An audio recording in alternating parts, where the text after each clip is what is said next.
शादी के अगले दिन पूर्णिमा रसोई में हलवा बना रही थी। ननद सुहानी भी वहीं बराबर में खड़ी थी।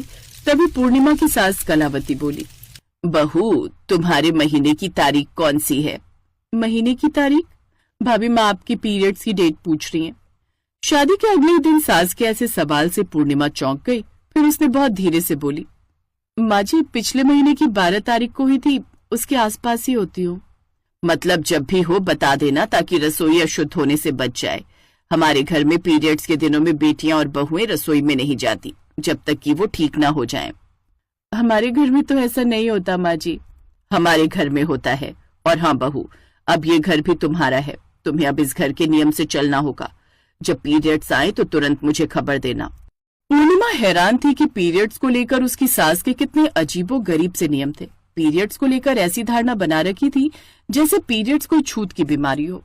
अगले कुछ दिनों तक जब भी पूर्णिमा रसोई में जाने लगती, सास एक ही सवाल करती, बहू, अभी शुद्ध हो ना? महीने से तो नहीं हुई? नहीं माँ जी, अभी नहीं हुई। ठीक है, तो फिर अब कुछ दिन तुम्हें रसोई अकेले ही संभालनी होगी। सुहानी महीने से हो गई है, अब वो रसोई में 3-4 दिन नहीं आएगी। उसे बाहर से ही खाना पीना पकड़ा देना। पूर्णिमा का तो दिमाग ही खराब हो गया बार बार ये जवाब देते देते कि उसकी तबीयत अभी खराब नहीं हुई, उसे पीरियड्स नहीं आए। और फिर जब पूर्णिमा को पीरियड्स आए तो उसकी सास तो मानो पागल सी हो गई। बहू, रसोई के किसी भी बर्तन को हाथ मत लगाना। जो चाहिए हो मुझसे या सुहानी से मांग लेना। जी ठीक है। भाभी, ये लो चाय। आपको गर्म चाय से दर्द में आराम मिलेगा। थैंक यू सुहानी। सुहानी, ये कौन से कप में चाय दी है? वही माँ, जिसमें पीरियड्स के दिनों में मैं चाय पीती हूँ। जो बर्तन आपने अलग किए हुए हैं उन्हीं में ही भाभी को आजकल खाना और चाय दे रही हूँ। अब तो हर बार ऐसा ही होता। जब भी पूर्णिमा को पीरियड्स होते उसे रसोई से अलग थलग कर दिया जाता था। एक दिन पूर्णिमा को पीरियड्स आए हुए थे। सास को 2 दिन के लिए कहीं जाना था। घर पर ना ही पति था ना ही ससुर, तीनों शादी में गए हुए थे। और चांस की बात की उसी दिन सुहानी को भी पीरियड्स आ गए। सुहानी परेशान हो गई।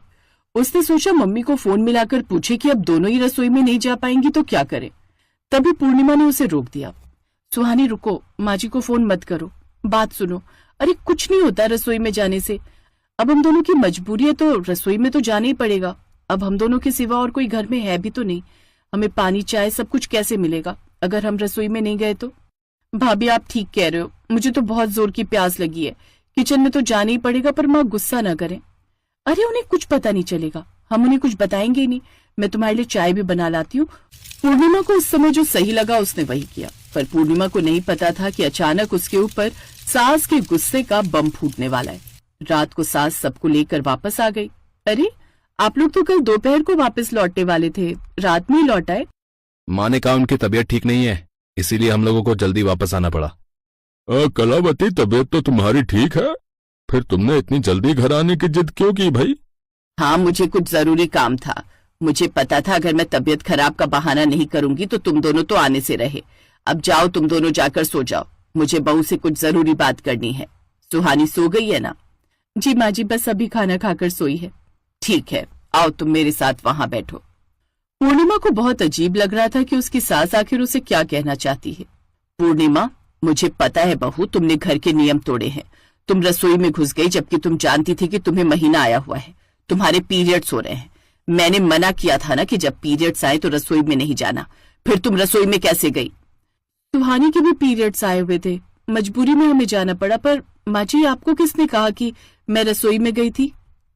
तुम क्या समझती हो, मैं कहीं जाती हूँ तो पीछे से मेरी नजर नहीं रहती? अरे मेरे बहुत जासूस हैं जो मेरे जाने के बाद इस घर पर निगरानी करते हैं। पड़ोसन शकुंतला ने मुझे फोन पर बता दिया था कि तुम रसोई में काम कर रही हो। शकुंतला आंटी को कैसे पता कि मेरे पीरियड्स आए हुए हैं? मैं शकुंतला को बताकर गई थी कि मेरी बहू को पीरियड आए हुए हैं, तो थोड़ा घर का ध्यान रखना। अगर कोई जरूरत हो रसोई में तो तुम मदद कर देना। फिर जब उसने देखा कि तुम रसोई में खुद से काम कर रही हो तो उसने मुझे फोन मिलाया। माँ जी, आपने तो मेरे पीरियड्स का तमाशा बनाकर रख दिया। मतलब मेरे पीरियड्स हुए हैं तो आप पड़ोस वाली शकुंतला आंटी को बोलकर जाओगी? कितनी गलत बात है माँ जी। अब मेरा भी फैसला सुन लो। मैं आज के बाद आपके कोई भी नियम नहीं मानने वाली। ये घर मेरा है ना, आप यही कहते हो, तो ये रसोई भी मेरी है। आज के बाद मुझे पीरियड्स होंगे तो मैं इस रसोई में जरूर जाऊंगी और कोई मुझे रोक कर दिखाए। अरे परेशान कर दिया, पीरियड्स को छुआछूत की बीमारी बनाकर रख दिया आपने। अरे ये प्राकृतिक देन है, इस चीज से घबराना क्या। अरे मैं नहा धोकर अच्छे से कपड़े बदलकर साफ सुथरे कपड़ों में रसोई में जाऊंगी, सबके लिए खाना बनाऊंगी, तो उसमें हर्ज ही क्या है? बहू, तुम बहुत ज्यादा बोल रही हो। हाँ, क्योंकि आपने मुझे ऐसा करने पर मजबूर किया है। मैं तो रसोई में खाना जरूर बनाऊंगी, देखती हूँ कौन मुझे रोकता है। तो ठीक है बहू, रसोई का बंटवारा होगा। दोनों सास बहू की लड़ाई रसोई के बंटवारे तक पहुंच गई। अब पूर्णिमा रसोई के दूसरे हिस्से में अपने लिए खाना बनाने लगी। संदीप, आप फैसला कर लो, मेरे हाथ का खाना है या फिर माँ जी के हाथ का, क्योंकि रसोई का बंटवारा मेरे लिए हुआ है। मैं नहीं चाहती कि एक बेटा अपनी माँ से अलग हो। ये आपके हाथ में है कि आप किसके हाथ का खाना खाना चाहते हो। पूर्णिमा, मेरी तुम दोनों से कोई लड़ाई नहीं है। मुझे जो भी खिलाएगा मैं खा लूंगा। अरे आखिर तुम दोनों की लड़ाई किस बात पर है, कोई मुझे भी बताएगा? आपको ये सब पूछने की जरूरत नहीं है। ये लड़ाई मेरी और बहू की है, इसमें कोई बीच में नहीं आएगा। माँ, मुझे माफ करना, मैं भाभी की साइड हूँ। हाँ हाँ, क्यों नहीं, आते से ही मेरी बेटी को मेरे से अलग कर दिया। जा, तू अपनी भाभी के साथ ही रह।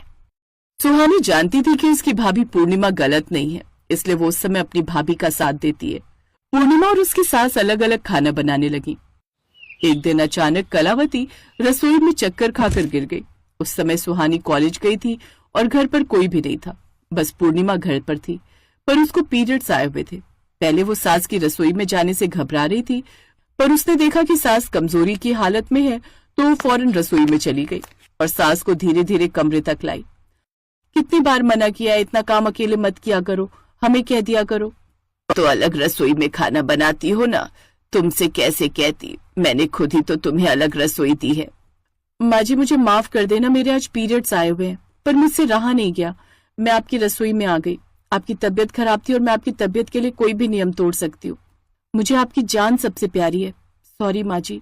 बहू, मुझे भी माफ कर दो। मैंने पीरियड्स को लेकर तुम पर और सुहानी पर कुछ ज्यादा ही सख्ती कर दी। तुम मुझे कितना प्यार करती हो ये मैंने आज देख लिया। अब मैं पीरियड्स को लेकर बिल्कुल भी सख्ती नहीं करूंगी। मैं अपनी सोच को बदल दूंगी। मेरी बहू बेटी मेरे से अलग रहती है, मेरा मन नहीं लगता। माँ जी, मेरा भी खाना बनाने का कहाँ मन करता है। और फिर पूर्णिमा की सास कलावती पीरियड्स को लेकर अपनी सोच को बदल देती है। कलावती को समझ आ जाता है कि पीरियड्स एक प्राकृतिक जैविक प्रक्रिया है। ये कोई छुआछूत की बीमारी नहीं है, बल्कि एक औरत की पहचान है।